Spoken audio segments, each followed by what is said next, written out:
क्या आप जानते हैं कि इस 14 गांठों वाले धागे में इतनी शक्ति क्यों है? क्यों अनंत चतुर्दशी के दिन इसे बांधने से हर संकट दूर हो जाता है? इसके पीछे छुपी है एक ऐसी कहानी जो आपकी आंखें खोल देगी। प्राचीन काल में सुमंत नाम के एक ऋषि थे, जिनकी एक बहुत ही गुणी कन्या थी, सुशीला।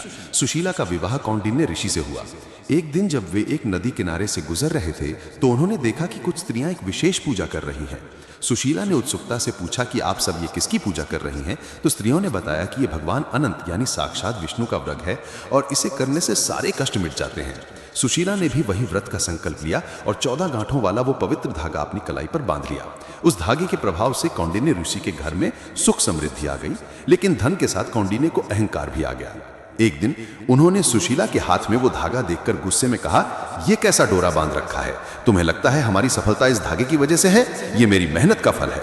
अहंकार में अंधे कौंडिन्य ने वो पवित्र धागा छीनकर आग में फेंक दिया और उसी क्षण से उनका दुर्भाग्य शुरू हो गया। उनकी सारी संपत्ति नष्ट हो गई, वे दरिद्र हो गए और घर में क्लेश रहने लगा। जब कौंडिन्य को अपनी गलती का एहसास हुआ तो वे भगवान अनंत को ढूंढने जंगल में निकल पड़े। उन्होंने आम के पेड़, गाय, सरोवर सबसे पूछा, पर कोई उन्हें भगवान अनंत का पता न बता सका। हारकर जब वे प्राण त्यागने वाले थे, तभी एक वृद्ध ब्राह्मण के रूप में स्वयं भगवान विष्णु प्रकट हुए। उन्होंने कौंडिन्य को उनकी भूल का एहसास कराया और कहा कि अगर वे लगातार 14 वर्षों तक अनंत चतुर्दशी का व्रत रखें, तभी उनके पाप का प्रायश्चित होगा। कौंडिन्य ने ऐसा ही किया और अपने सारे वैभव को पुनः प्राप्त किया। तभी से ये व्रत दरिद्रता को दूर करने और भगवान विष्णु का आशीर्वाद पाने के लिए किया जाता है।